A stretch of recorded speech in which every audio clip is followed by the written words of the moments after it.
LA boots and rolls to his right, stops, loads it up, throws down deep in the middle of the field. Rod Smith's got it. Here we go. 30, 20, 15, 10, 5.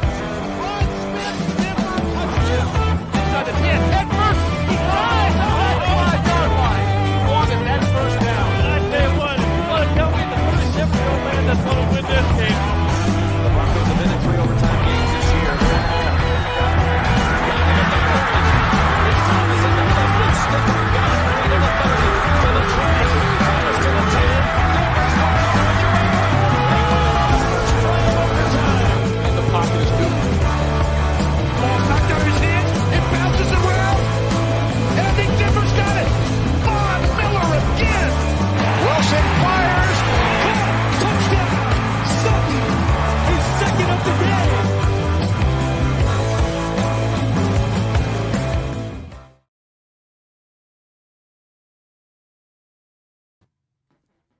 Good evening, Denver Bronco fans, and good evening, Denver Bronco Roundup fans. I appreciate you guys all tuning in. It's another Tuesday, 6:30. We're going live at you right now. Man, I tell you what, I was listening to that intro. I don't know how many of you have listened to it. Maybe it was just wishful thinking, the very end. If you listen to it, it says, Russell to the end zone to Cortland Sutton, second on the day. Boy, wouldn't that be something beautiful, man? Well, welcome in. Obviously, we're not talking about double touchdowns from Cortland Sutton in last week's game, but we are talking with some fantastic co-hosts. We've got Jody Moncrief. We've got Albert Knoppers. Gentlemen, welcome to the show. How are you doing? I'm doing very well. We cannot hear Jody, but I'm doing very well. I'm glad to be here again.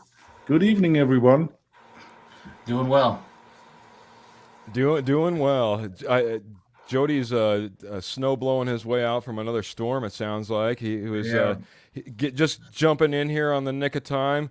Albert's on the road, coming to you from, I don't know if we should plug a particular hotel line. Maybe it's Best Western, Hilton Garden. I'm not sure where we're at, but we're chiming in from on the road, coming to you regardless, man. He's working hard and putting in the hours for his other job. He's also working for us. I appreciate you, Albert, coming in. And Jody coming in with those snow-blown hands, taking off the mittens, coming in and joining us. Appreciate you a ton. Yeah, so we have a benefit. Our own company owns his own hotel. So that if I get to travel, I get to stay in our own hotel. Oh, man, you better get the upgraded deluxe suite if that's the case, man. DB for life, Denver Broncos for life. Absolutely, Paul. Thanks for chiming in. It's tough these days, but we're all going to be hanging in there. Speaking of which, Matt's saying tough times in Broncos country. A little stat that I also had, but yes, 13.8 points per game. One word comes to mind, and that's heartbreaking. I would have to agree, especially if we're talking about last week. So, do you get the upgraded suite, Albert? No, we don't have those. They're all the same. They're all the same, right down to the pictures above the bed. All right, very Pretty good. much. Well, sometimes I'm sure there's some perks in there someplace. Everyone gets their perks from their job. You know, I work at an ice cream and carousel place, so you know, if I ever want a milkshake, I got 24 flavors to choose from right off the bat. So I'm all set to go. Peppermint in stock right now. Peppermint ice cream in stock. I'm just kidding. And a 20% discount, or is it just for free? Employees, I hate to say it, we get treated pretty well. 25% discount. Not Yay. bad. Not bad. You know, it's not like milkshakes are a large item as well. So, but enough about that, gentlemen. We need to get into a few things. First thing that we should really get into is our fantastic sponsor. Our fantastic sponsor, of course, is Willow Seasonings and Blends. Hey, if you're not checking out their social media, I just saw today they just got their fresh batch of their Sweet Thang barbecue sauce, man. What a way to mix it up on the holidays, man. I know everyone's got those traditional, you got the turkey, you got the prime rib, but, you know, all these different, maybe it's the ham, you know, but in between the holidays, it seems like you're always trying to figure out what those meals are going to be, man. Why not spice it up? Go to Willow Seasonings and Blends, spice up your life, They got a fantastic assortment of rubs, seasonings, and sauces. Check them out, willowseasonings.com. Fantastic way, like I said. If you're not just doing it for yourself, man, talk about a fantastic stocking stuffer. Drop a seasoning in your barbecue lovers' stocking. They'll be loving you. They'll be loving you come this Christmas. So check out willowseasonings.com. Gentlemen, 59 minutes, 32 seconds. That's how long we're not losing this game. We were that close. We were 28 seconds away from coming away with a win versus top of the heap, top of their division, Baltimore Ravens. We were that close. We were that close until a Tyler Huntley touchdown run in order to put him over the top. Left us with 28 seconds to try to come back, which we had an opportunity, man. I'm going to start with you, Jody. I always want to just get first thoughts on the game, what you saw, what you liked, what you didn't like. Give it to me, buddy. And I know you're going to shoot it straight. Saw you last night on the college football show, also on the Rocky Mountain Sports Report or Rocky Mountain Sports Network. Report was an old rendition. Rocky Mountain Sports Network. Sorry, saw you over there, buddy. Had some great things to say. What do you have to say about our Broncos, man? The defense played well again. Only gave up 10 points. Kept them in this game the whole game.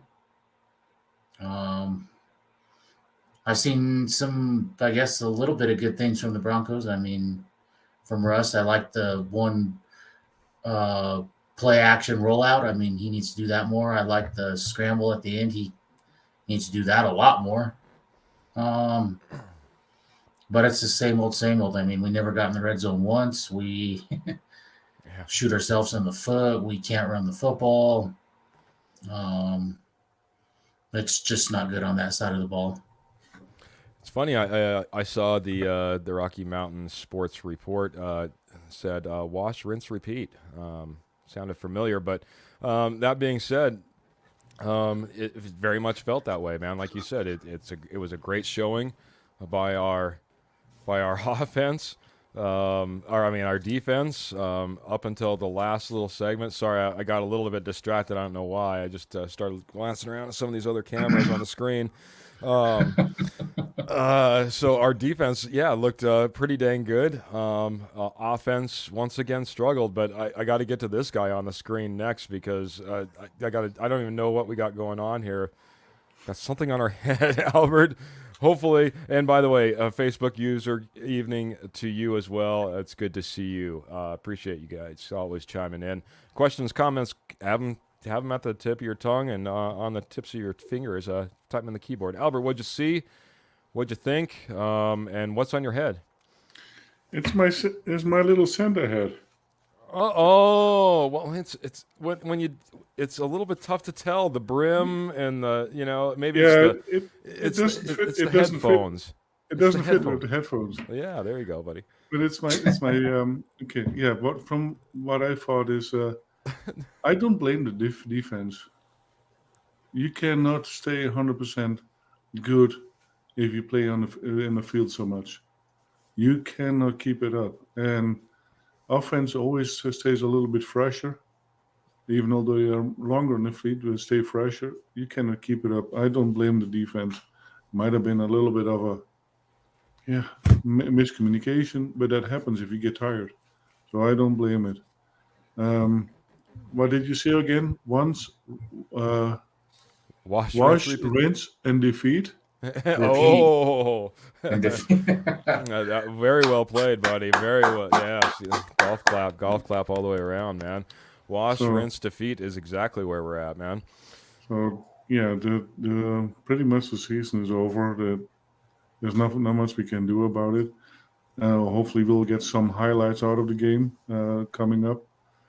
But yeah, the next game, the Chiefs, it's gonna be a disaster. I think. Nothing like jumping to the end of our show, man, and just disappointing everyone, man. I can only imagine what your score prediction is going to be for the end of this game, buddy. I mean, obviously this team continues to struggle, and they continue to struggle in the second half.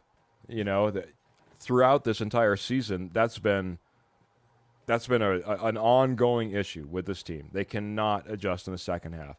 First half, they looked really good. I'll agree with Jody. I liked a lot of what I saw.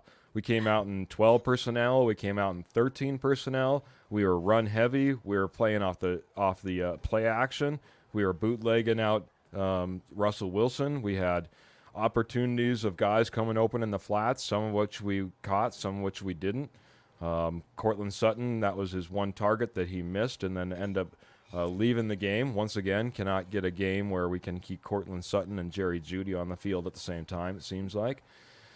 But, yeah, a lot of good things that I thought I saw in the first half, regardless of only putting up, I think, only 6 points in the first half, 2 field goals. Things were looking fairly good and looked like what I had asked for. I wanted an identity. I wanted an identity out of this team. And it seemed like for a second, it looked like we were putting together an identity. We were going to run hard for the rest of this season. We were going to go, and we were going to play that off in play action, and we were going to take our opportunities and try to get third and short and convert. We got in a lot of those third down opportunities, but we certainly didn't convert them. And then when we came out in the second half, we had a team that adjusted to us and a team that didn't adjust to make any adjustments themselves. And that was the Denver Broncos once again. But I want to even go further than that. You said good half. How many good halves have you seen? It is our offense is most of the time is only one quarter offense, and then either it is at the end of the game or in the beginning of the game, but three quarters of the game, there's not much there.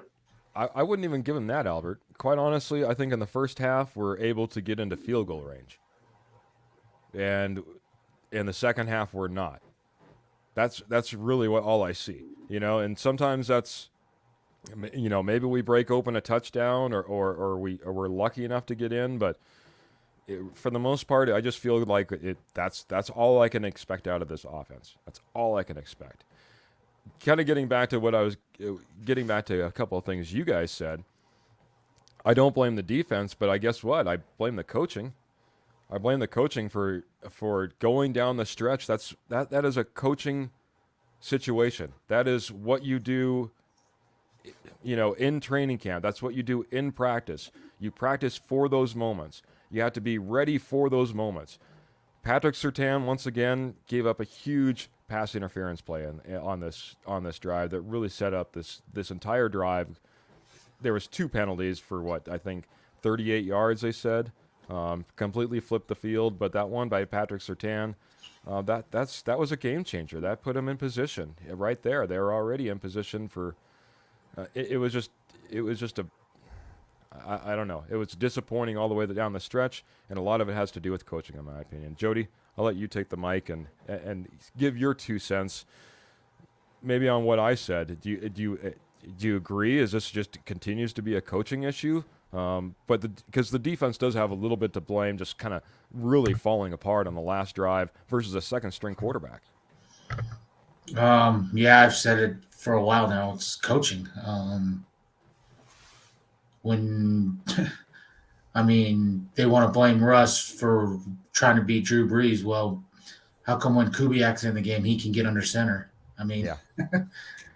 He can't tell me that Russ just wants to be under center when Kubiak is calling plays.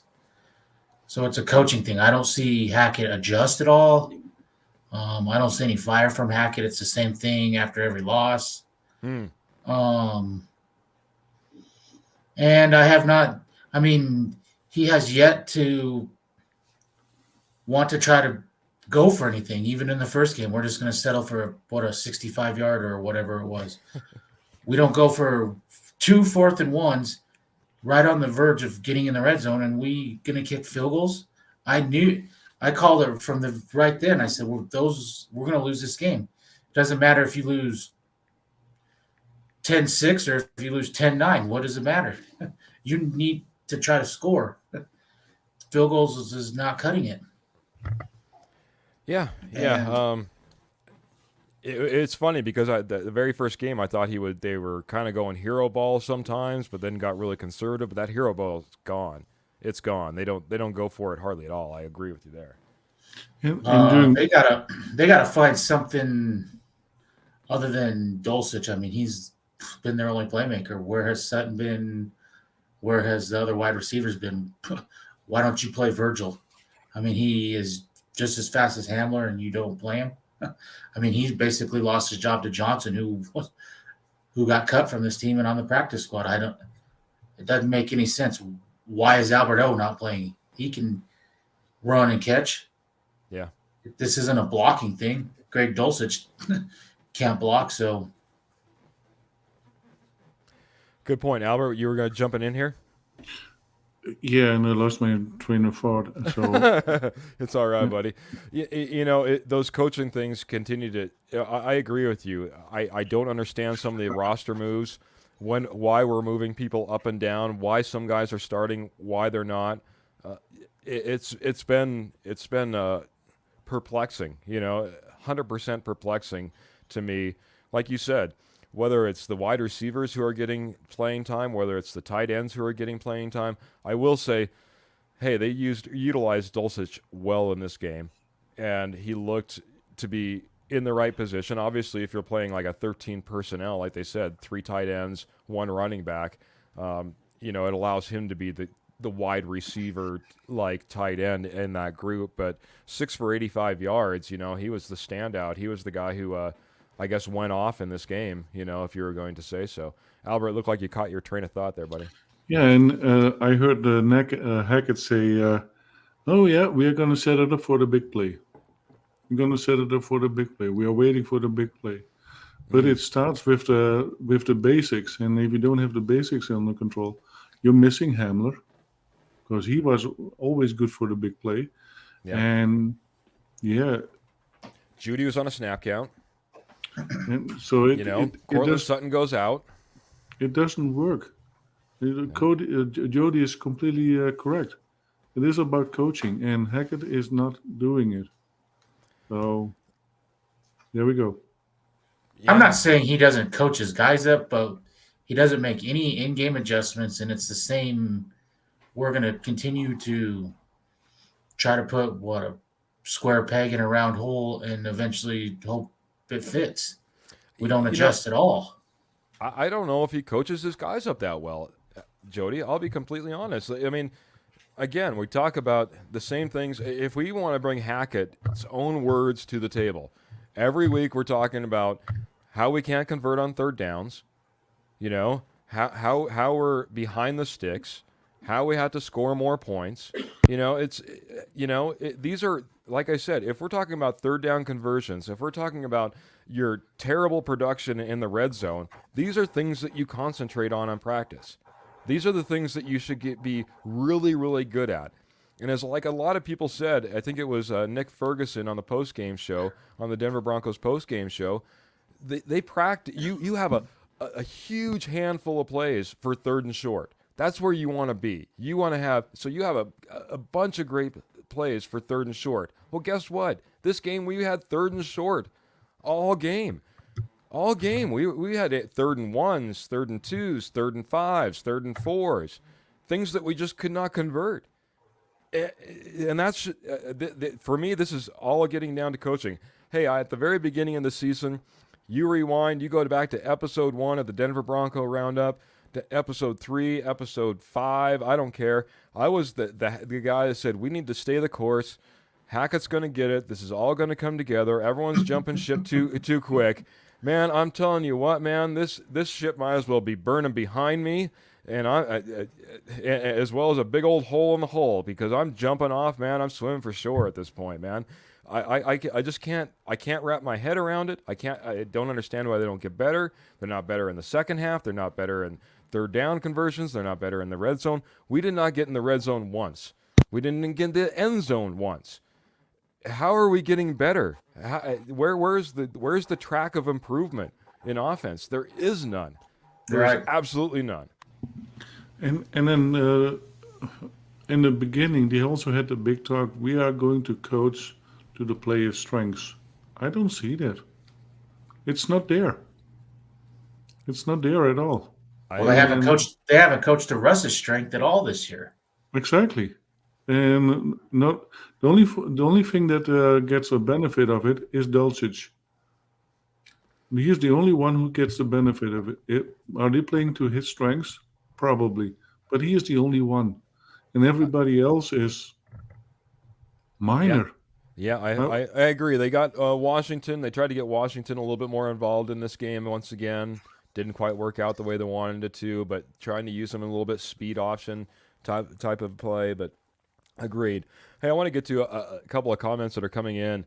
We have Dave Slade coming in here, and I'm going to read a little bit first. Jeremy Fowler came out this last Thursday, said multiple executives are still convinced Denver preferred Aaron Rodgers over Russell Wilson.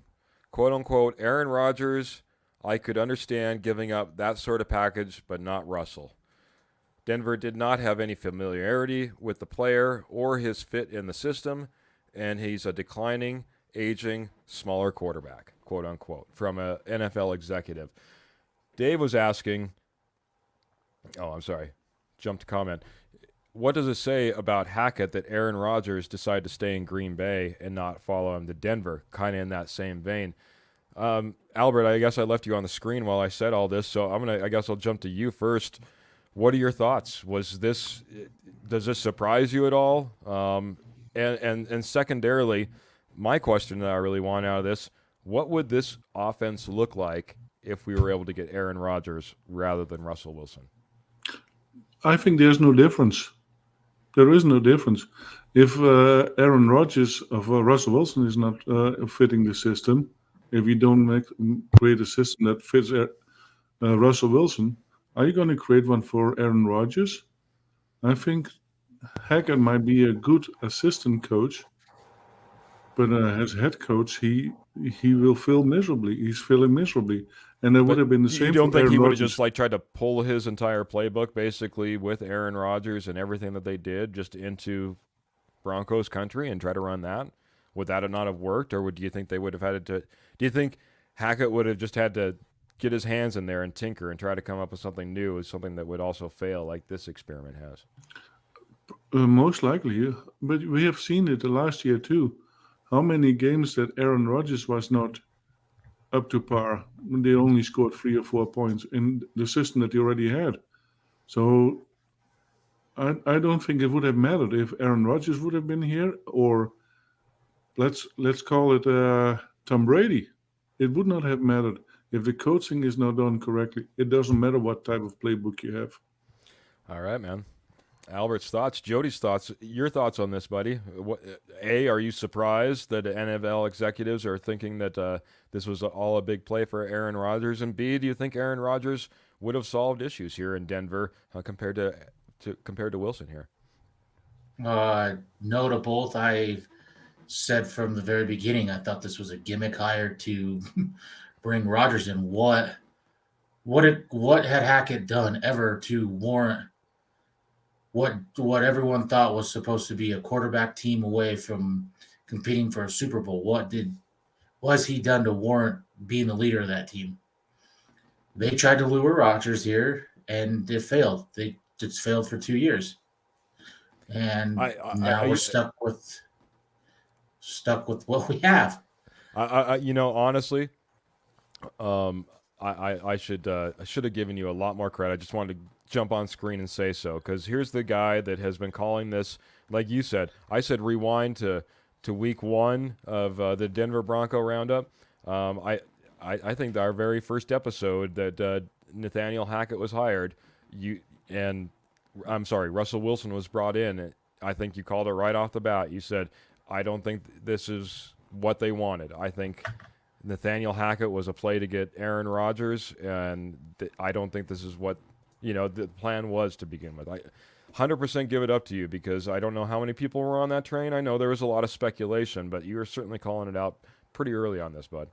And then the Wilson thing, it's easy to say now that Seattle hosed him, but if Wilson was playing decent, at the time, everyone thought that, Denver Denver won the deal because what had Drew Lock ever done? What has Noah Fant ever done? What?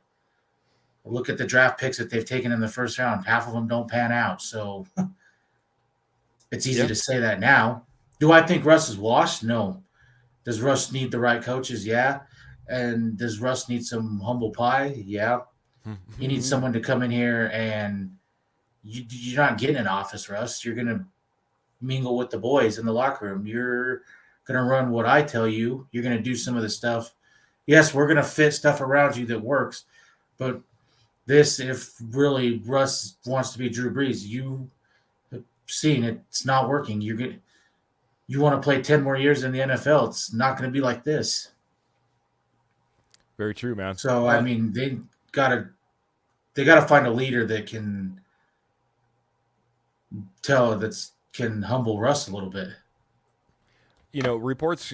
I saw something that came out this week, and I was trying to find it real quick as you were talking there, Jody. But on June 15th,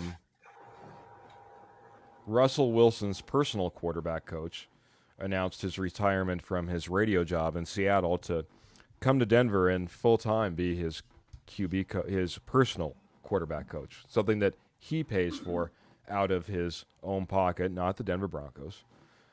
Obviously, we don't know to what extent he's in the room with Outen or Nathaniel Hackett or Clint Kubiak. We don't know. Certainly at this point, we know the scheme comes from Hackett, at least in theory. Kubiak's doing all the play calling, and Outen's already just a guy who I don't know sits around and dreams up great ideas. What does he do? I'm not sure what but that also brings into play how much say does his personal quarterback coach, and I was trying to look up his name. I want to say Shane Heap, but don't quote me on that. How much does he have influence in this? Like they said, the article I was reading about, who gets to go into Russell Wilson's office? Does anybody get to go in? Is it off limits to Justin Outen? Is it private meetings with just players right now? You know, it's a very odd situation. I think you brought up a fantastic point. You know, at some point, a little humble pie needs to come to Mr. Russell Wilson, in my opinion. And as much as he's a team player, he's also got to be part of the team and not a separate entity of the team has all these other things going on around him. It's just a very odd situation to be in. I mean, what are your thoughts, Albert? Hearing all of this, what is going on, man? And how do you fix something like that? The only way you fix something is it starts with the head coach, and if the head coach is not changing, then the team is not going to change, and we will be here again at the same point next year if that doesn't change. The O-line coach, I don't know what he is doing, but last year it was so much better. And then Outen. I think that even with Clint on calling the plays, but guess what? If you still have the same playbook, you're not playing to the quarterback strengths. You brought me back to something that I had asked you guys, and I would say yes to my questions. No, it doesn't surprise me that Russell Wilson was the second option that came to Denver Broncos, especially after hiring Nathaniel Hackett as the head coach. But I do think it would make a difference if we saw Aaron Rodgers in this offense, because I think this offense, as we've kind of noted time after time after time, why is Russell Wilson in the shotgun? Why isn't he under center? Guess what? You see a lot of Aaron Rodgers in the shotgun. You don't see a whole lot of Aaron Rodgers under center. This is an offense, in my opinion, that's a lot more tailored from what we saw up until this last game. I will give them that. Like I said, I did want an identity. They did start to put an identity together, and I think it's one that actually suits his team. Now, if they can actually start, producing within it, that's another story. But, at least it looked the part. It was the first time I seen Russ under center, Russ doing play action, Russ rolling out, Russ getting better line of sight to his wide receivers than I'd seen in weeks. As he's rolling outside the pockets, as he's on the run, as he's pulling up and taking a shot to a Dulcich or a Jerry Jeudy. So there are some good things there, but Aaron Rodgers, in my opinion, from what we saw up until this week, would have fit the system better, and I think we would have saw a few more wins. I'm not saying, hey, with all the injuries that we've had, with all the mistakes that we've had, with all the penalties that we've had, I'm not saying we can overcome all of that, but I think we would have been a little bit better from an offensive perspective and maybe put a few more wins up. Yeah, but the thing is, if you have an offensive line as what we have right now, not even Aaron Rodgers can work with it. But I'm going to rewind to this game, man. I'm just in. Well, I agree that Rodgers you would put more points up with this offense, but things that are not changing is pre-snap penalties. That's a coaching thing. That isn't a quarterback thing. I mean, and Denver leads the NFL in pre-snap penalties. That's the type of things that aren't going to change with Hackett. The decision making. Why we try to settle for a 65-yarder in the first game? Why we settle for field goals when we can't score as it is? I mean, what's 3 points going to do you? Stuff like that, that's not changing. But I always said, if you were did you want Aaron Rodgers for 1 year and pay him a bunch of money, or did you want Russ for 5 or 6 at the same price? I mean, that was a no-brainer, Russ, in my opinion. Yeah, hindsight's not with this coaching staff, but I was always on board of going and getting Russ. You were going to have him longer, and Russ produced. So, but you can't tell me Russ is just falling off a cliff like this. This is, in my opinion, part of it is Russ wants to play like Drew Brees, and he's not that. And coaching. I mean, when you have an OC that gets bypassed for play calling to a quarterback coach, I mean, something is really wrong there. What does Otten do? I mean, really, for an OC. That's what I said, man. That's what I said. I don't understand what he's doing in that room. If we got a quarterback coach that does all the play calling, we have Hackett that's the brainchild of this whole offense. We've got Russell Wilson's personal quarterback coach in the room. I have no idea what Alton's doing. Like I said, I think he draws up crazy plays and cartoons and comes up with funny jokes in the background. I have no idea. Just really quick. I see where Dave says Russ has been in decline since mid-2021. Well, Rodgers has not been playing great this year. I mean, he's had moments, but what? Yeah. So is he not in decline? Yeah, and you look at both of these teams too. If we talk about the Denver Broncos, if we talk about, the Green Bay Packers, here's a team, for one reason or another, they're depleted. They're depleted, until Watson started coming on as a wide receiver in the last really about 3 weeks for the Green Bay Packers, maybe 4 weeks. That offense looked terrible. They couldn't block. They had no wide receivers on the field. The run game was getting teed off on. Yeah, I mean, if those things are happening, you're going to struggle. You're going to struggle. I'm going to challenge you on this, though, Jody, and then we should get Albert with a little bit of talking time. I got a few more topics we're going to get to, but you keep saying that Russell Wilson wants to be Drew Brees, but I think it's a lot more what you said earlier. I think it's a lot more about what this coaching staff is trying to make Russell Wilson trying to fit into that square peg, round hole that you've been talking about. I don't think it has anything to do with Russ. I think Russ is trying his best to be the team man and do what he's told. And that's why I think you see everything shift from week to week to week to week to week, and he doesn't look the same, especially as these last few weeks go on or have went on. So give Albert a little bit of talking time, man. I feel like it's been me and you for the last 5-8 minutes. I just want to. I have 3 things, and it was kind of funny. All these things kind of hit this week, and they all have one person in common. But this is a quote that I'm going to start off with. And like I said, I'll hit Albert on this first. But Albert, people are just making up rumors about him. Whether that be he's not a good teammate, he's lost the locker room apparently, or whatever the heck it is.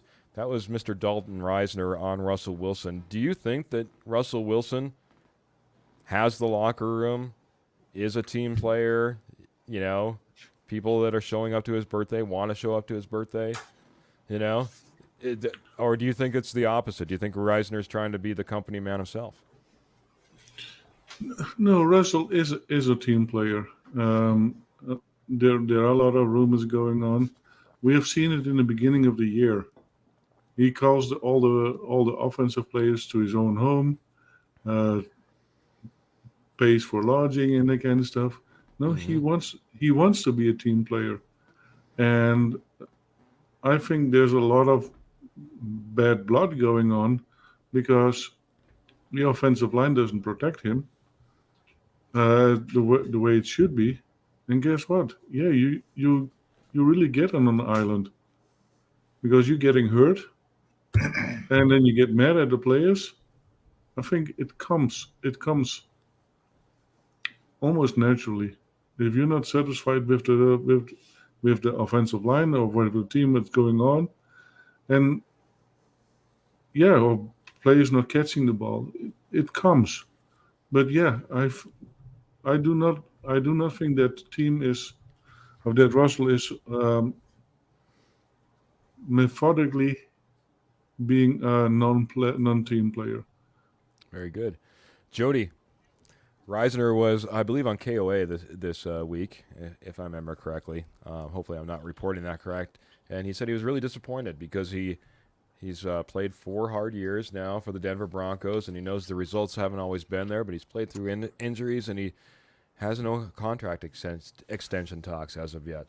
So my question to you is this the end for Dalton Reisner, or do you think that the Denver Broncos extend him? And if you were the Denver Broncos, would you extend him? No, I'm not going to deny Dalton plays with heart and he's played through injuries, but the tape speaks for itself. He has been bad on a lot of things. Do I give him a little break? I mean, he's had left tackles in and out. He's had centers in and out. Sure. But he's really regressed from his rookie year when we thought we might have a Pro Bowl, maybe like all-pro left guard, and we haven't Hall of seen Fame that. possibilities. Yeah, we were thinking good things. I agree. So, and he's a Colorado guy, and I mean, that's another part of it. He's wanted to be a Broncos whole life, and he's had that chance, and it doesn't seem like he's going to get a second chance. So, I can see where the frustration comes. Yeah, it is. It's sad. Like you said, Colorado kid, always wanted to come here and be a Denver Bronco. Last bit of news when it came to Dalton Reisner, and just one story, I guess, when I was down at training camp this last year, a lot of opportunities for players to come out, sign autographs sometimes it seems like they might have been sent out or, they were asked to go out by, staff. Some of them are really gung-ho about it. Some of them weren't, you could tell ones that really could care less to be signing sometimes. Dalton Reisner, I remember, as he was working with this big group of kids off to the side, he said, "Guys, I'm so sorry. I'm so sorry. I'm going to get in trouble if I don't go in for my film right now for my coaching." He's like, "If it was up to me, man, I'd stay out here all day long and sign autographs for you guys." And you could tell it had heart and it had meaning. And that kind of brings me to this last story. Dalton Reisner is our Walton Payton NFL Man of the Year for the Denver Broncos, our nominee to go out there. I guess, if nothing else, man, shout out to who he is. He does a fantastic fantastic job for a lot of different places in the Denver community. He does like a Precious Child is one of his things, and he holds a football camp there. He does things with the Denver Rescue Mission. He does things with Special Olympics and another organization called Camp Kymel. But from everything that you see, he is just a man of true honor, true passion, loves the state of Colorado, loves the Denver Broncos, supports the community fantastically. And if this is his way out, if this is his last season, I see no better way than if he was to win the overall NFL Walter Payton Player of the Year. I think he deserves it. He's been doing this from the get-go, and hats off to Dalton Reisner. So, and a little bit to his defense as well. Isn't this his third O-line coach in 4 years? I believe it is. Yeah, I think you're right. Three different systems. Three different systems. Three different coaches. Yeah. Looks like Kenny's coming in. Kenny's been hitting the chat board. I've seen a lot of chats. I appreciate you guys, everyone that's chiming in. But he says, "Hey guys, it's Kenny. My question tonight would be: if a team called Denver in offense and asked for Wilson, would you do it? And if so, what would be your asking price?" Oh, geez, a 7th round pick? No, just kidding. Boy, that would. The problem is, Kenny, there is so much monies that need to move around there. I mean, we would have to eat tons of dollars in order to make this happen. I wouldn't even fathom to guess. I mean, if you guys want to chime in, feel free, but I would have to put some pen to paper and start to try to figure this out. I don't even know what I would ask. Any ideas from you, Jody, Albert? For me, it's just a no. Because I would say no, because I think with the right coaches, Russ can be back. He might not be 2018 40 touchdowns, but he doesn't have to be. I mean, Russ can be a 30-35 touchdown quarterback and 3,800 pass yards, and that's plenty enough in this offense to do what you got to do. So, or with this defense. So, and go ahead, Albert. I would not trade him either. When are we going to get consistency? We can be consistent bad, but if we keep trading quarterbacks, we will never get any chemistry with the wide receivers. And that is something that is lacking too. That's fair. How many have we had? 11, 12 in the last 6 years? Well, yeah, that, and we don't name our QB1, and we don't give reps to the right guys sometimes. Yeah. See, all the people that are saying dump Russ have made their mind up that Russ is on the decline. He's never going to be what he was in the past, and I don't agree with that. I think Russ, with the right coaches, can does he need to be? And the thing is, he doesn't need to be a top 5 quarterback. There are top 5 quarterbacks right now that don't win. Look at Justin Herbert. He doesn't win. Yeah. Look at Derek Carr. He doesn't win. But he's probably not a top 5, but he doesn't win. Rodgers, he's not winning. You just need solid play with this defense, and if you could score 21 to 24 points, you are going to win a lot of football games. You know, this Matt comes in with a comment, and it's kind of up the alley that I was kind of going. He says, "I do whatever it takes to move on from Russ once the money is right. See you later. Signing him to extension was the biggest mistake Payton could have made." I'm not going to agree with all of this. I'm going to agree with portions of this. I think if Russ continues to struggle, he's not that top 10 quarterback, let's say, that you really were hoping he would be. Yeah, you can move on from him once the money is right. But for me, I saw, maybe I can scroll to it here real quickly, but it's comments like that. Facebook user said, "Call the Commanders. They seem to always go after declining vet QBs." It's easy to say that now that he's struggling, but you get rid of him and then he plays well again. Then what? Obviously, everyone that says that has made their mind up that coaching doesn't matter. It doesn't matter what happens. Russ is struggling, whatever. Mm-hmm. But when I hear Russ is 34 and then turn around and say we should have went and got Rodgers who's 39, come on. It doesn't make any sense. Or we should go get Brady next year who's 45. Yeah, yeah. I agree with you, man. For me, it's just a financial thing. I mean, you've got to play out sometimes, even if this is a huge mistake, you got to play it out to a certain extent. You cannot buy yourself out of these issues. You'll be so far in cap space purgatory for the next 3 years if you try to get rid of Russell right now. No one's coming in and pulling a Tony Dorsett deal for Russell Wilson. It just isn't happening. I also agree with you, Jody. I don't think he's completely fallen off the map. I don't think that we're talking about a guy who's completely lost it. I would really like to know how many of these commenters and even fans out there that aren't currently commenting that say we need to get rid of Russ. Russ is a bust. Get rid of him as quick as you can. Take anything you can for him. It doesn't matter. You just need to move on. All these different comments that we see coming in. How many of you were actually feeling this way the day that we signed him? The day that we made the trade? Were you feeling this way? That's what I bet mean. like None. 80% of you were fully on board with Russ at that point. I would say of those 80%, at least 80% of those were probably fully on board with the contract that we gave him. Because everyone was saying you pay him now before you have to pay him more when Herbert and Joe Burrows get paid. So Lamar Jackson. It's easy to say it now that he's not playing well.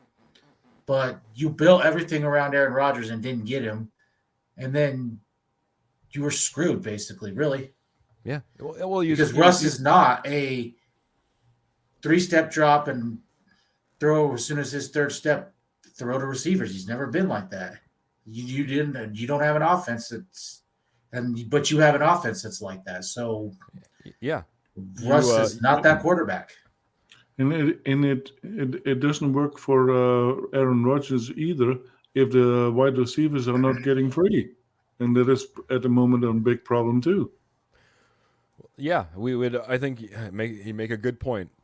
Like I said earlier, right now we have receivers that are injured, receivers that can't get open, receivers, and a whole offense that's injured. It seems like. As far as key players are concerned, right now, if you go down the line, we got Jerry Jeudy on a snap count. Cortland Sutton's out. Tim Patrick's gone. Javonte Williams is gone. Melvin Gordon's traded.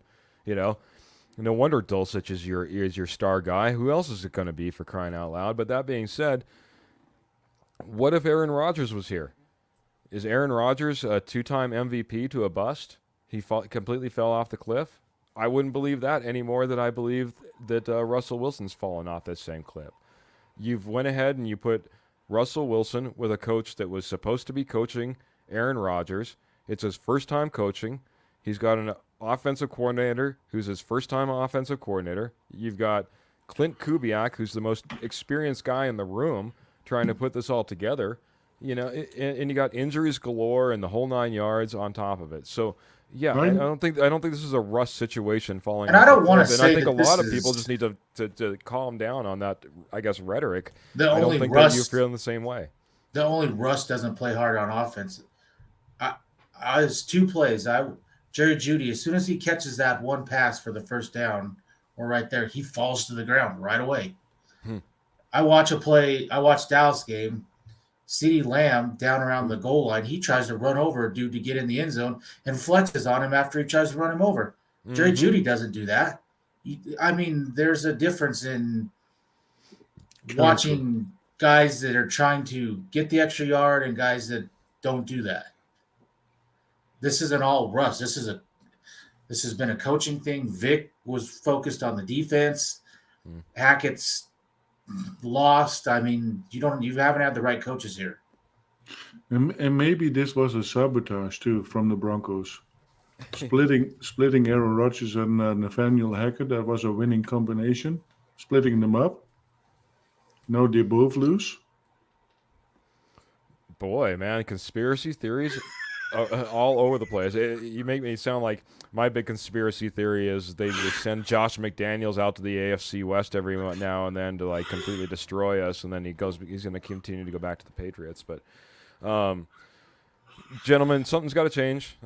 Just a few stats I talked about a little bit earlier. 6 rushing touchdowns so far, 29th in the league. 8 receiving touchdowns puts us 31st in the league. So you bring up the running part. That is the key thing to Russ. When he was succeeding, he had above average run game, and Denver's run game this year has been one of the worst, in my opinion, in football. I agree. Let me ask you this, Jody, because this is the second time you've brought this up, I think 2 weeks in a row. You said that Russ does really well when he has a powerful running game, and Russ doesn't need to be a top 10 quarterback. He just needs to be maybe top 15, right? Right. Wouldn't that be any quarterback? Aren't we? I mean, we paid $250 million. I mean, wouldn't any quarterback really do well in a scheme where you have a potent running offense and you only have to be a top 15 as far as your passing stats or your quarterbacking stats are concerned? What are we paying for then?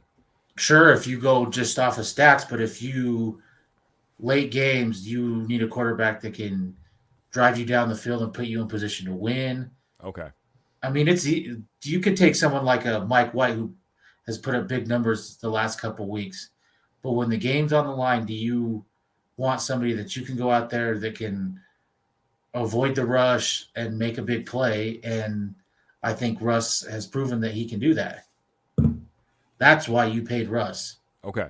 I was you kept bringing that up, and I'm thinking, man, you're making it sound like I could bring in, I don't know, any quarterback off the street, and just be a middle of the road quarterback and sit behind this running game, and we're all set to go. But that's why I've always am not just a stats guy.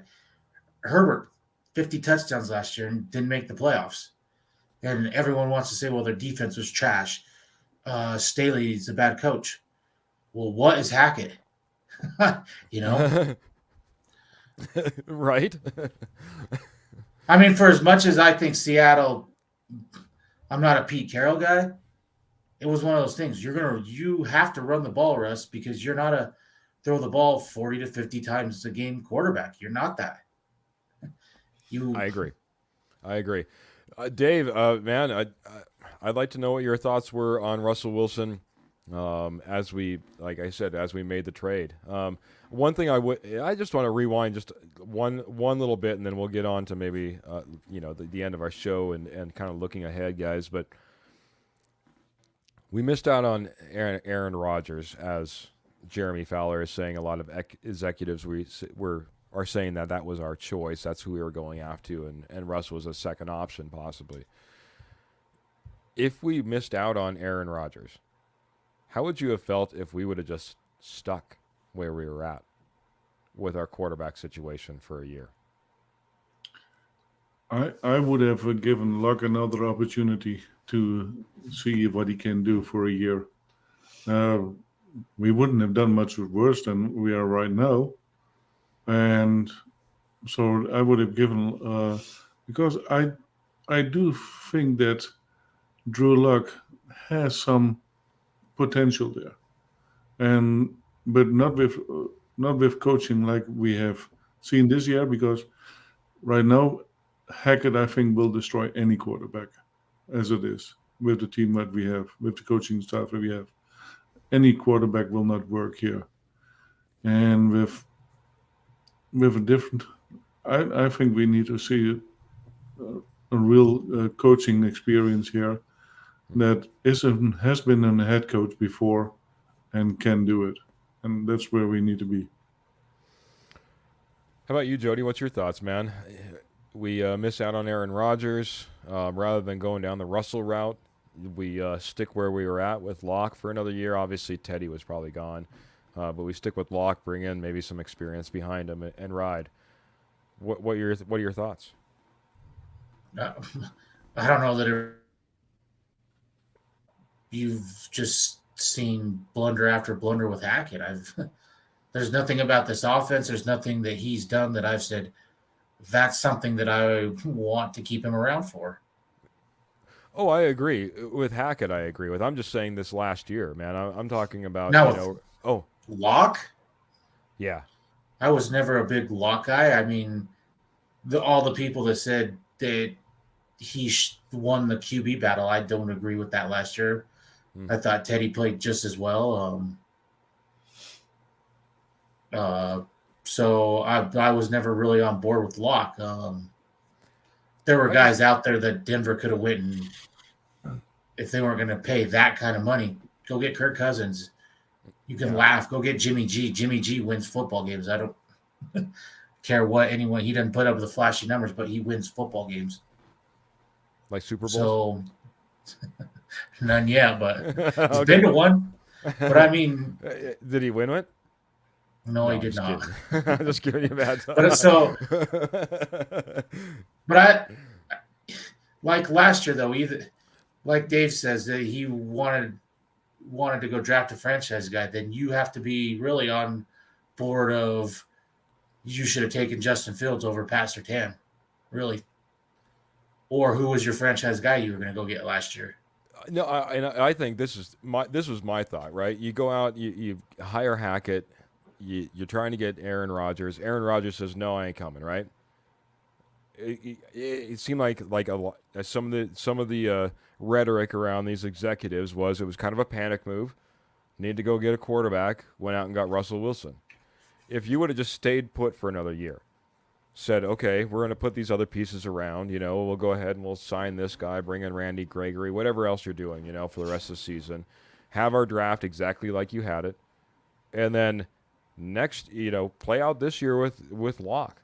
See what you have, see if there's anything there. You're not expecting anything, but you lost out on your sweepstakes for Aaron Rodgers. Guess what? Aaron Rodgers is going to be most likely going to walk away from the Green Bay Packers at the end of this season. So you got another opportunity there. So if you wanted to go after Aaron Rodgers, you would have had another opportunity there. You could be like Dave, and you could go out and you could draft a guy in this draft. Anybody good in this draft? Because if we would have had this type of season and not given away our draft pick, we would have been picking pretty dang high. Could have traded up. Maybe you end up going out and getting yourself an all-star from, Alabama or something like that. It's interesting. Well, there are quarterbacks you could have got this year. No one can tell me that when they made this Russell Wilson trade that they saw that Denver was going to be, what are they, 3-9 now? They saw that. Nobody. 100%, man. You got that right. I understand. Like I said, it was just as this came out, as Jeremy Fowler kind of reported that this week, in this last week, that Russ was a second option, is what a lot of these executives are thinking. It was really a play. Hackett and Aaron Rodgers was really the play that was supposed to be happening. It's like the what if came in.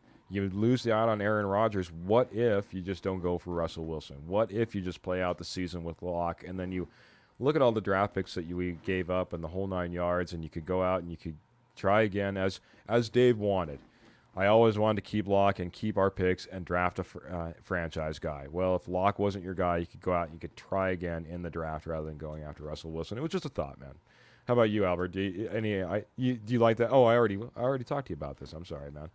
I can repeat myself. If you want to, you can go ahead and hit it, man. Well, guys, what was it again? Wash, rinse, defeat? Wash, rinse, defeat. Sis is coming in. I always appreciate Sis. So I'm going to throw this up. I hadn't even read this yet. So he says, I've been listening to your thoughts about tonight about Wilson. Question is, so if Denver doesn't bring in a system like the one he had in Seattle, is he done? Albert, if they don't bring in the right coach, the right system, if he's stuck here for the next 4 or 5 years with the Denver Broncos in a system that doesn't fit with him, is this the end of his career? And I guess, question, would it be a Hall of Fame career too? If he stays in the system like this, if we don't get a coach that will play to his strengths, it can be a different system, but a system that works for him, then I don't see a problem winning games. But if we keep him in the same system, it's like really what you said, trying to put a square peg in a round hole. It doesn't work. So, change the system, change the coaching, and Russell will just do fine. If Russ is stuck in this system or one like this, is that the end of his career, Jody? I don't know why you would want to put him in that type of system. You've I seen agree. Russ over his whole career. Put him in a system that he has flourished in his whole career. You've paid him, so getting rid of him next year is not an option. That's half of your cap if you cut him. It's not really an option. So you need to put him in a system that he can flourish in. Yeah. Isn't that the whole reason you brought him here, is so he could flourish? So do Well, what of he course. does that makes him flourish. I agree. don't man. understand well, what if you put him in this system and he fails? Is he washed or all? Don't put him in that. You bring in what guys that Russ succeeded with. That's my opinion. I've said that for a while. You need to bring in guys that Russ has succeeded with, and you need a head coach that can put it to Russ in ways of, you're not having an office, your QB coach, that's got to go, or do that on your own time at your house or whatever. That's not around around the training facility, and some of the stuff, and that's it. So I want to put another question on it. So here's one coach that is not been a head coach yet, but Bieniemy. Do you think that Russell would fit a system that is pretty much like the Chiefs, what they have? That's a good question. I'm gonna just to answer me personally to answer Sis's question here on that. If Russ is, and I think he brings up a good point. Hey, you have great intentions. You know what I mean? You try to bring in the right system, the right coach. You know what I mean? Whatever it happens to be.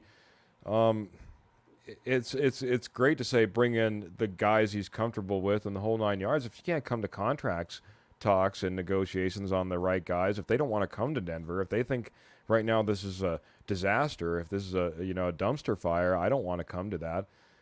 Then you're stuck with the guys that you can bring in as replacements as you want for Coach Hackett, and you might try to bring in a guy that's a little bit more specialized towards Russ's.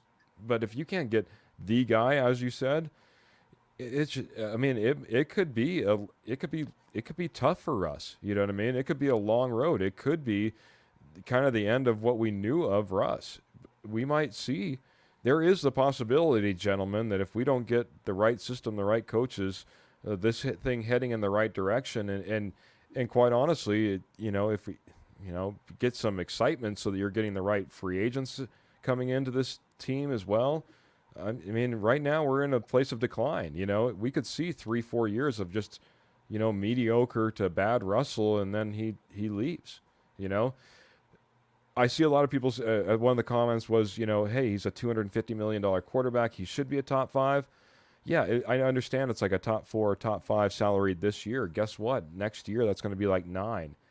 The year after that, it's going to probably be like a top 15. It's just the way that the salary cap. So yeah, that's the way the market is.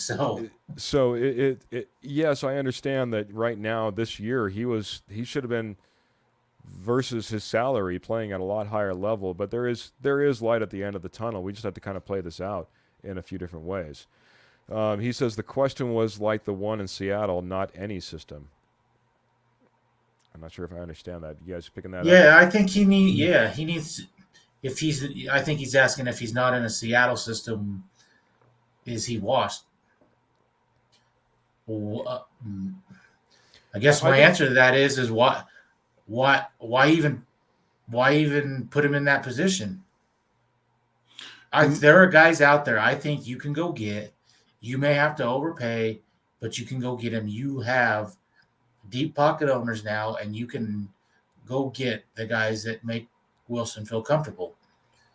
And the Seattle system was not optimal for Russ either, because Pete Carroll was a defensive minded coach, and the defense would win the games, and whatever Russ could bring to them was a benefit. But it was not superior built just for Russell. It was to build to to manage the system and to get some points on the board, but the defense will take care of it, and You that's know, how it was. I think you saw that was the case, especially as time prevailed in Seattle. There was this decline as far as the emphasis on offense, I guess is the best way to put it. You know what I mean? When they first brought in beast mode, that was a game changer. They were definitely bringing in with the idea that we needed to get that offense moving in a different direction. They made some big changes, and as Sis said, goes in and he wins the Super Bowl too. You know, so there. I'm glad he says that It was both because sides of the ball. a lot of people will say, well, he didn't win nothing if he didn't have Legion of Boom. Oh, yeah. So, I mean, there's nothing that Russ can do. I mean, there's always the other side. He had Beast Mode. He had Legion of Boom. All this different stuff. So I don't. Yeah. If you want to play that, then John Elway's not a good quarterback. It's only Terrell Davis. And I said that earlier today. Look at John Elway. From when Reeves was fired until they brought in Shanahan, what was Elway? Elway was not playing good. They drafted Tommy Maddox because they thought he was on the decline. And then when Shanahan came in here, I mean, his game picked right back up, coaching. Yeah, and Super Bowl 48, because that's what we talk about, was won by the defense and not by the offense. The offense gave them points, but their defense, that the first moment in the game, that was, and I think that was the Broncos their own doing that they lost it, because the first missed playoff or whatever, the first moment in the field was a touchdown for a safety. Mm-hmm. That was the first moment of the game, and I think that. So but that's a different story.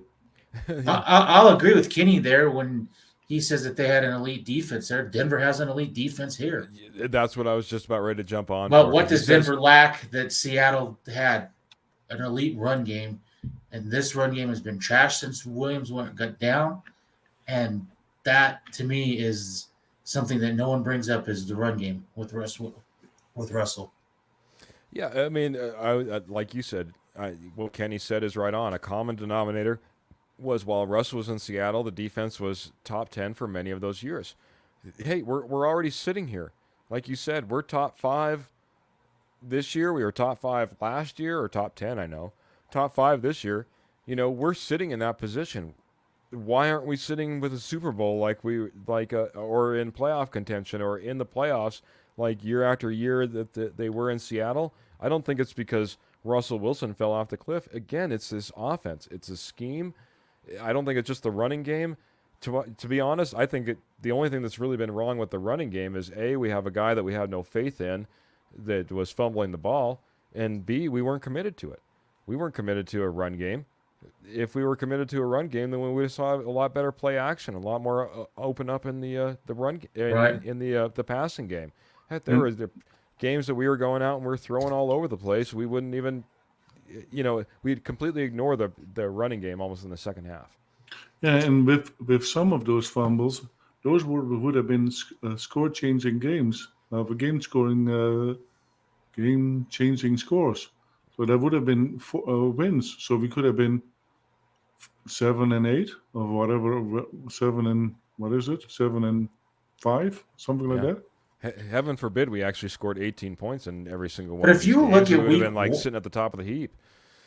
If you look at week 1, though, the way they ran that offense to what they're running now, it's not even close to the same at all. Agreed. It doesn't look the same. Nope.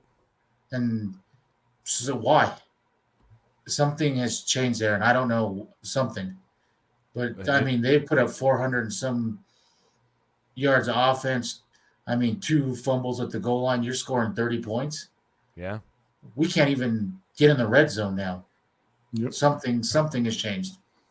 Yeah, I think part of it is no one knows exactly what you're going to be doing, especially week 1, especially with new quarterback, new offensive system, new head coach, all of that. You get to catch a lot of people by surprise in the first few weeks.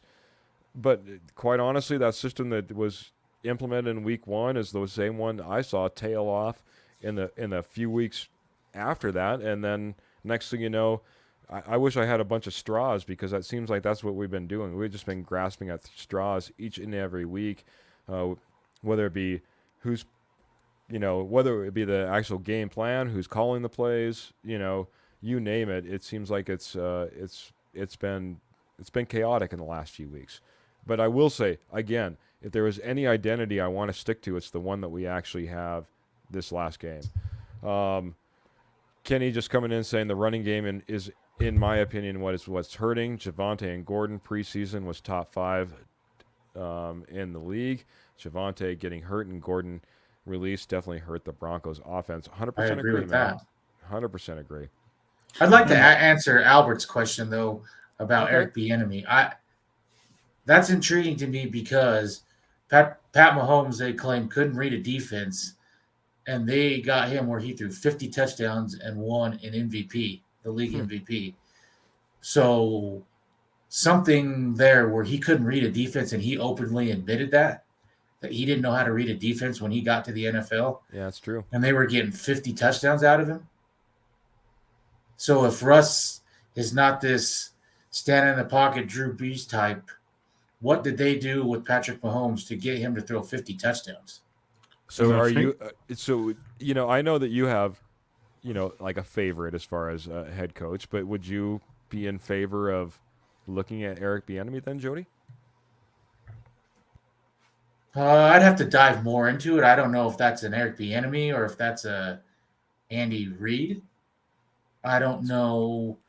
He's Like had I a said. lot of interviews and has yet to get a job, and that makes me wonder why. Because he cannot interview. Eric Bieniemy cannot interview, and I think that is his biggest problem. But here's the thing: if you already have proven how you are and what you do and for the team and that stuff, what is an interview? It just matter.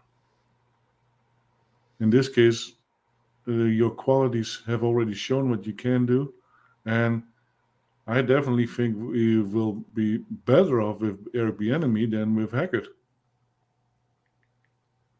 Yeah, I That's, mean, what I think. it's a system that I think that would look a lot better. It's a system that gets a guy outside the pocket. There is a lot of shotgun. I'll give you that, and I don't know if that's exactly where Russell should reside. But But see, I can compromise a little bit if you're gonna run shotgun, then get in the pistol and do some stuff that way. That was the compromise with Kubiak and Manning. The pistol, that was kind of the compromise there. So if that is what it is, so be it. But we can see Russ, he can get under center still. I don't know that Manning was ever comfortable there. I don't know if his neck, but we can see that Russ can still do that. So yeah, I agree, gentlemen. Well, we're running a little bit long. Not big of a deal, but I do want to hit. We've hit this last game. Disappointment. There, in a game that we would have said, hey, the starting quarterback is going to be out by the third series. Justin Simmons is going to have 2 interceptions. We're going to win the turnover battle 2-0. We're going to only hold them to 10 points. Boy, I would have said we had a good possibility of walking out of here with a win. So everyone's coming in, and now we got some head coaching. Kellen Moore, Shane Steichen from the Eagles could be intriguing options. Kellen Moore was one that I was somewhat intrigued with. Obviously, wanted an offensive-minded guy to come into Denver in this last go-around when we hired Hackett. Obviously, Steichen is Steichen, I believe it is, is an up-and-coming name. I don't know how much he was on the radar, maybe even last year as the Eagles were struggling, but now all of a sudden he's a hot name. So, but if you're George Payton, do you want to risk everything on another first year exactly. Head coach? That's why I almost think that some of these guys that may pan out to be well are not even in the mix now. I think you've got to go with a veteran, someone that's done it before. You bring up a good point, and it's one of the things that I Unless it's Evro, that's the only guy. He's the wild card, I guess. Either 104.3 if The they- Fan brought this up, though, buddy. And I was never on board with this. This is one of those ones that maybe, like I said, at the beginning of the season versus the end of the season, how I felt about Hackett. I don't know how I'm going to end up on this one. And Kenny's just bringing it up right here. Is Peyton guaranteed to come back next year? As they were talking, here you are, the ownership. You're not obviously maybe that happy with what's gone on with the head coach, with his coaching staff. Maybe you're not even that happy with the quarterback move. Who knows? That's kind of up in the air. It certainly hasn't looked great so far. Or certainly maybe spending $250,000 before you got to see it hit the field. You bring in Randy Gregory. No, you're right. What is one You know? move that he's done that you can say is he drafts well? I'll give him. Made some good draft. But even draft people will picks. say he missed on PS2. He should have taken Michael Parsons. He should have drafted Justin Fields. Yep. But I'm not going to say that that's a miss. But he, like you said, he's had a lot of misses. Randy Gregory. I mean, that's a huge miss. Yeah, I The mean, Russell Wilson deal, that's, I say, to be determined. But right now, it's a miss. it's not looking Hiring good. this inexperienced coaching staff, miss. Yeah, I mean, there, it puts the ownership in a position of how do you say, George Payton, I want you to go out there and I want you to. We're getting rid of Hackett. Jump on the plane. I want you to help choose the next one. Why would you want George Payton to choose the next head coach, Albert? So was Hackett really completely George Payton's? Yeah, I think it choice? has to be. Oh, 100%. Yeah. I don't think that was. I don't think that was John Elway as a party. We had gift or no anything. owners here at the time. They were Yeah. selling the team. Yeah. That was No, all but, hacking, right? But I think I don't think that it's completely on George Payton, but yeah, George Payton had some really good draft picks like Satan, Delcic,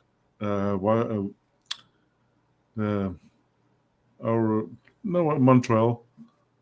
Montreal is pretty decent. Our running back that is now injured, they're so really good. How about this? You gave Cortland Sutton as George Payton. You gave Cortland Sutton a long-term extension right after he was just injured.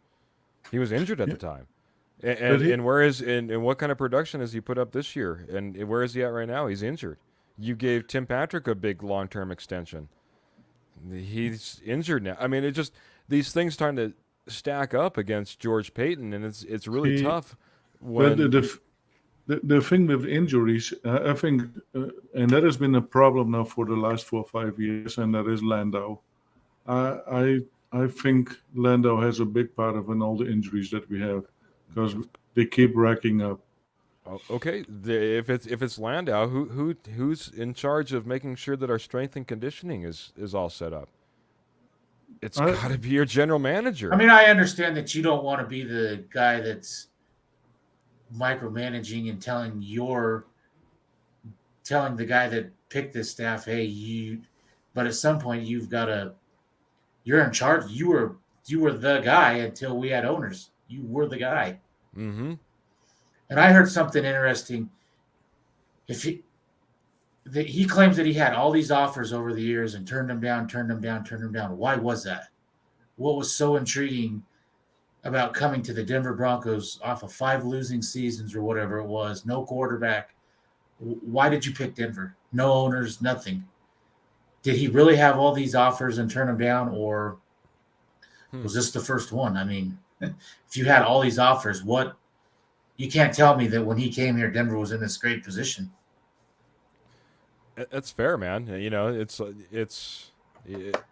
I mean, he has had pretty open leeway. I would say that after his first year, kind of getting under his belt, I think that he's gotten, the reins, I guess you could say. You know what I mean? But besides that, yeah, that's a good point. Albert, One that we don't even talk about too is he brought Vic Fangio back his second year. He had a chance to dump him, and he brought him back. Agreed. And that was another wasted year, and Yep. allowed Vic to bring in Pat Shurmur and his guys. Mm-hmm. get rid of Rich Scangarello, who was actually working well with Drew Lock. Yeah. Yep. Jody, do you want to go off about how much you love George Payton's free agents that he brought in, this offseason? Billy Turner, Compton, Randy Gregory. Oh, horrible. Mike Boone finally hit the field again this last game. I'll give him a solid B plus on his drafts. Other than that, and the Wilson, I will say that is incomplete right now because I still think that with the right coaches, Wilson can be a very above average quarterback. So yeah, I just see it. It's going to be a really hard sell because everyone agrees Hackett's gone at the end of the season. I mean, I don't think anybody's thinking that Hackett makes it to next year. So there you are, sitting as the brand new owners of the Denver Broncos. And you're thinking, okay, we're going to get rid of this coach because of the performance. But then the first thing you got to do is be like, okay, I need guidance here. I need to go turn to my GM to go find me the next coaching staff. Well, that doesn't. You said that he might be gone, though. I heard something today. What if he does actually beat Kansas City? What if Denver does beat Kansas City once and gets a few more wins and you're at 5 wins? Can you talk yourself into, hey, we had massive injuries, we beat Kansas City, and we can turn this around? Okay. Can he talk himself into that? This is the only way that I see that this is possible. I've been I guess I'm going to continue to hit this since last week and all this show. If this team has an identity, they pick up a few good wins. Maybe it's a Kansas City win. But if I see this team actually come together, actually look like they're, I don't know, playing as a team, like they have some consistency on the field. It looks like, what they're doing and how they're reacting, and maybe we have some second half adjustments that continue us, actually scoring points in the second half. I don't know. I guess there's a small possibility, but man, this is. If he's back, Payton has to tell him you have to get an elite offensive coordinator that's called plays. Oh, you're stripping the rest of the staff. The Evero's the only guy that's coming that you can bring back, and the rest of this staff is gone. So are you talking yourself into it too, Jody? I'll go to Albert too. Albert, no, I am not talking. No, that was something I heard today. No. Okay. I don't care if we win out. No. Okay. So, if we think that George Payton might be gone by the end of the season too, I think the only way that he can save his position here with the Broncos is if he fires Hackett prior to the end of the season and is willing to make changes and holding people accountable. Because I don't think but I don't see that happen. I just think we're past that point. You know what I mean? I think you're right, Albert. I think you're right if we were talking like 4 weeks ago. 4 weeks ago, if Payton would have been like, no, I couldn't handle it anymore. This team was going the wrong direction. It didn't have the right direction. It wasn't getting the coaching it needed. We were moving on from Hackett. We're going in a different direction. We'll go interim here, whatever it happens to be. I think if you would have done that 4 weeks ago, that might be a possibility. Maybe you save your job a little bit there. You have some credibility. But right now, where we sit, I think it would look like a desperation move. It's too little, too late. You're sitting in the middle of nowhere land. Like I said, I'm fine. A couple games before the end of the season, maybe you let them go because you want to get on top of some of these great coaches that might be coming available, and you want to be the first one out there to be able to talk to everybody. Hey, that's fine. I get it. You know what I mean? But to fire him right now, I think it would just look desperate. I don't think it would help him whatsoever, man. You might as well hate to rain on your parade, buddy, but you might as well. I agree with you. If it was 4 weeks ago, I would agree. Tank and get the best third-round pick you can get, I guess, the highest third-round draft pick. Hey, I hate to say it, but one of the best things that probably might have happened this last Sunday, and I really hate to say this because it's injury, but Jimmy G going down with a foot injury. Our pick in the first round is coming through the 49ers. I've been waiting for them to lose out for weeks, and they haven't been doing it, gentlemen. they've been continuing to win, and that defense is something special. So I'm a little bit concerned with how well they'll even go forward with, who knows, maybe Josh Johnson from the Denver Broncos, who were signed back to the 49ers as a quarterback. He might be starting for him here in the next couple of weeks. But that being said, they might continue to still win. Hopefully they just lose. We get a great draft pick, because we certainly need it. So are you ahead, telling John. me that is coaching? Yes, exactly. Gentlemen, like I said, running really, really long now, so we'll just get some final thoughts as we head to a game with Kansas City Chiefs. Kansas City Chiefs lost a heartbreaker to the Cincinnati Bengals last Sunday, and I don't think that's going to help our situation any. Not much like last week, where we thought Baltimore would come in and cook us up just because of the loss that they had went off of. Start off with you, Albert. I don't think I've given you enough screen time all night long. So that being said, go off, man. What do we need in this game? What are you expecting in this game? Give it to me all. Maybe give me a score prediction at the end. And the mic.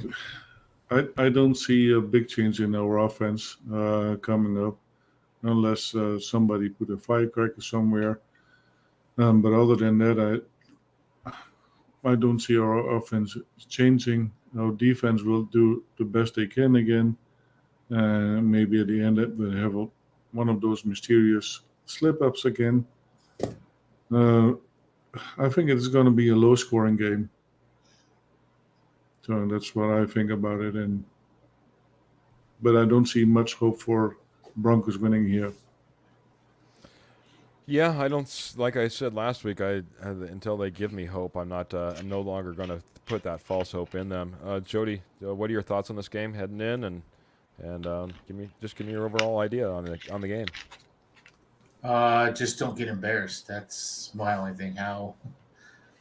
Hopefully this defense can keep it close, because if you get in a shootout, you are going to lose big. Agree, man. Keys to this game, in my opinion, hey, it's going to have to be a time of possession type of game for us. Last week we did not. That's one of the stat lines we did not to win, regardless of all the great stats. By the way, Russell Wilson was 17 for 22. He did look pretty good out there. Obviously not a ton of yards, 189 yards out there, but time of possession, we were at 27-31 versus their 32-29, basically a 5 minutes swing for the Ravens. It's one of the things that we're going to have, guys. We're going to have to really earn time of possession. In order to do that, we're going to have to be able to run the ball. In order to do that, we're going to have to convert third downs. I just don't see an outcome that looks very pretty in this game. The Broncos haven't given me any hope in a game that we can't put a touchdown up 9-10 and end up losing versus a second-string quarterback in Tyler Huntley. I don't have a whole lot of faith when it comes to our Broncos and the Kansas City Chiefs. Kenny's coming in. He says Chiefs 23, Broncos 15. 4 field goals and a touchdown. I appreciate it, buddy. 4 field goals, 1 TD. I don't know how that equals 15 now that I'm looking at that. Maybe you'll have to clue me up on that one.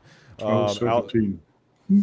How about you, Albert? Do you have a score prediction that you want to put up for us? I would say 12-13 for the Chiefs, because the defense is going to be, and probably 9 again. And here's the thing. I hope they're going to gamble, and on 4th and 1, they will go for it. Hey, all right. That'd be nice. Mm-hmm. We need to. We're really in like that 2-minute drive of our season. Yep. Jody, want to give us a thought? Any thoughts on a score on this one?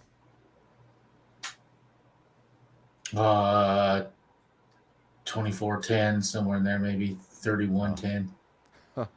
late score or something.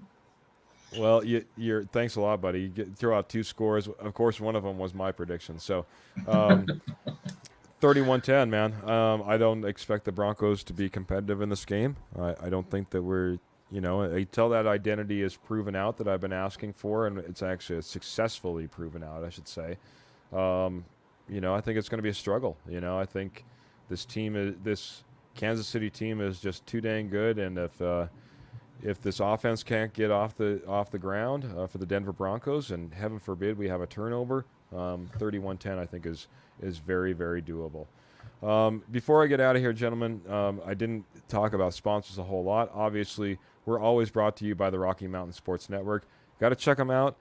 Rocky Mountain Sports Network, I always say they got a lot of things going on. Little insider information, I think we're going to have a little Matt Staffiero maybe heading back to the microphone and getting back on.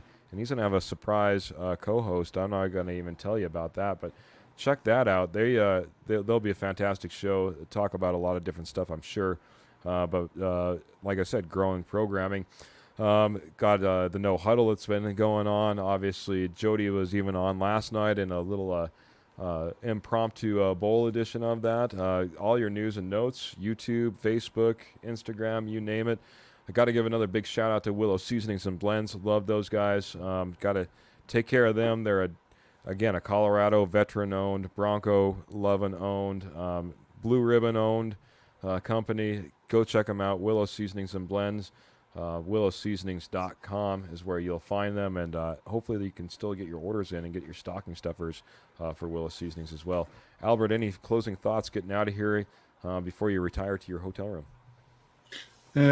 Yeah, I would say go Broncos, and enjoy the remainder of your weekend, of the week, everybody.